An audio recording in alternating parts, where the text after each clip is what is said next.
¿Alguna vez te has preguntado por qué los políticos hacen cosas malas por un supuesto bien mayor? Bueno, no te asustes, eso no lo inventó tu gobierno actual, lo inventó un señor del Renacimiento llamado Nicolás Maquiavelo. En esa época Europa estaba en plena revolución intelectual. Los estados nacionales crecían, el feudalismo se caía a pedazos, la economía se movía más por el comercio que por la herencia y la iglesia, bueno, la iglesia ya no mandaba tanto. La imprenta multiplicaba las ideas más rápido que los chismes en redes y el ser humano empezaba a pensar por sí mismo. El Renacimiento fue literalmente la adolescencia de Europa, una época de rebeldía contra la autoridad divina, de exploración y de redescubrimiento de lo que significa ser humano. Y en medio de este caos brillante, tres autores se sentaron a pensar qué demonios hacer con la política. Estos autores fueron Maquiavelo, Tomás Moro y Francis Bacon.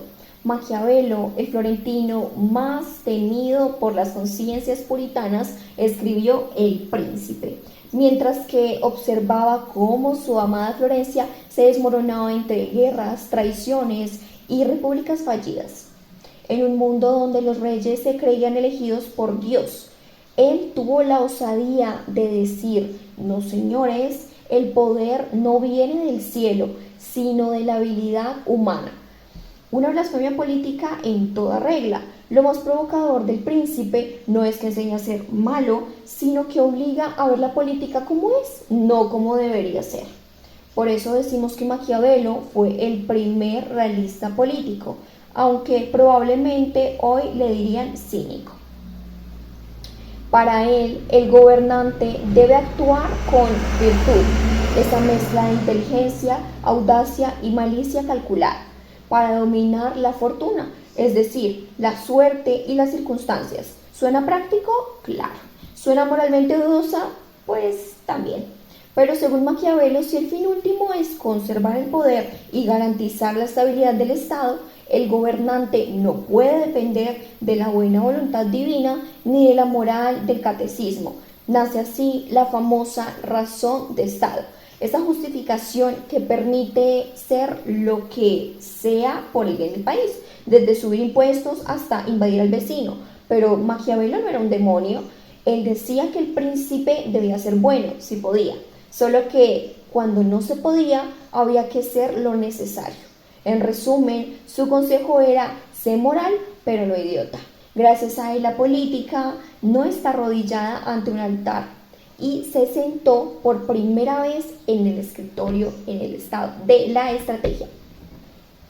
Con él se formó algo laico, algo no perfecto, pero sí real. Mientras él escribía cómo gobernar sin culpa en otra esquina de Europa, un tipo quería lo opuesto: un gobierno tan justo que no necesitara ni mentiras, ni trampas, ni ejército. Su nombre, Tomás Moro, el inventor de los idealistas con mala suerte. En Utopía, Moro imagina una isla donde todo funciona. No hay propiedad privada, la gente trabaja por el bien común y nadie acumula riquezas absurdas. En otras palabras, un lugar donde ningún político sobreviviría más de una semana.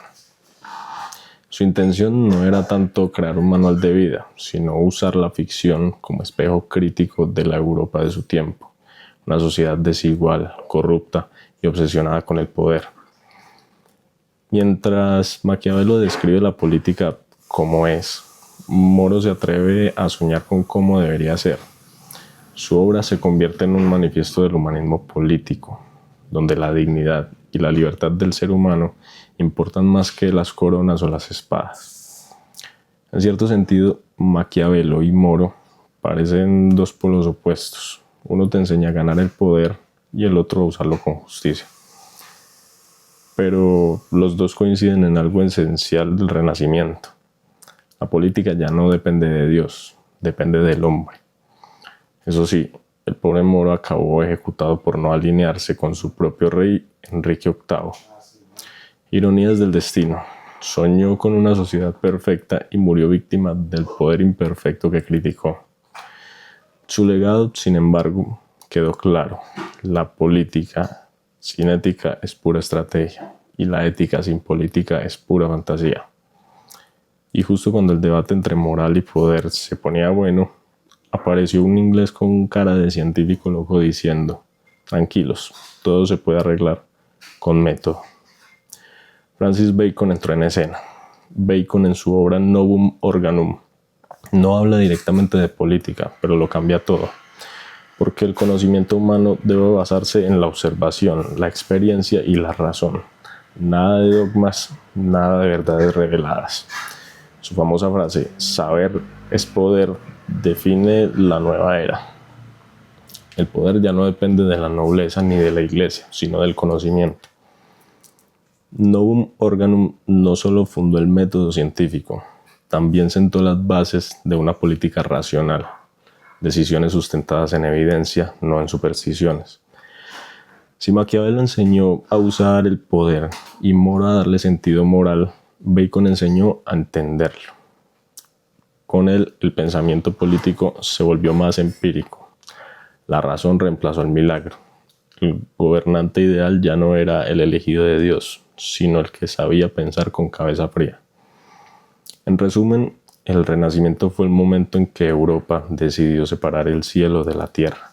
El Estado dejó de depender de la Iglesia y el pensamiento político se volvió humano, racional y terriblemente complejo.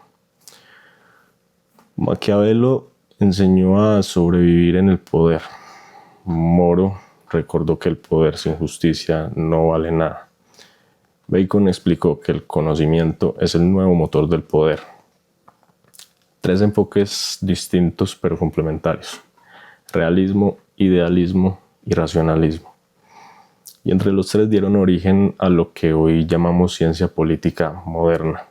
Así que, si alguna vez te preguntas por qué la política parece un campo de batalla entre el cinismo, los sueños imposibles y los tecnócratas, bueno, ya sabes a quién echarle la culpa.